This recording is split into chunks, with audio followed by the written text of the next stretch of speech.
everyone, and welcome to my page. Today I'm going to talk to you about how to sound out words using phonics.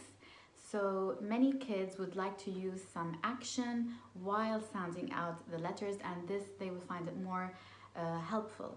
So I'm going to be talking to you about robot arms.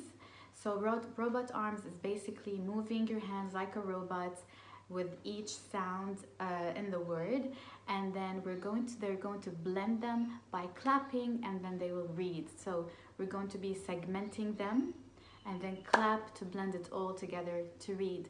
For example, the word cat. So we're going to segment it with our robot arms. K, a, t. Now blend to read cat.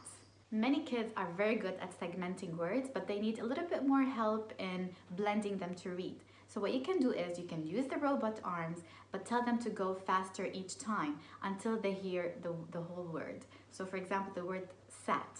Let's change a little bit. So sat, s, at. Then go a bit faster. S, at, s, at, s, at.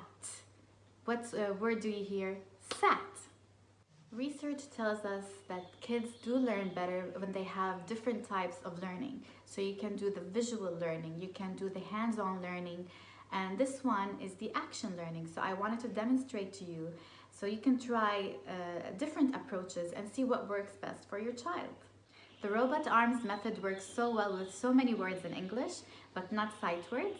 Sight words are learned best visually. I've also shared previously an IGTV on how to teach sight words to your child, so do check it out.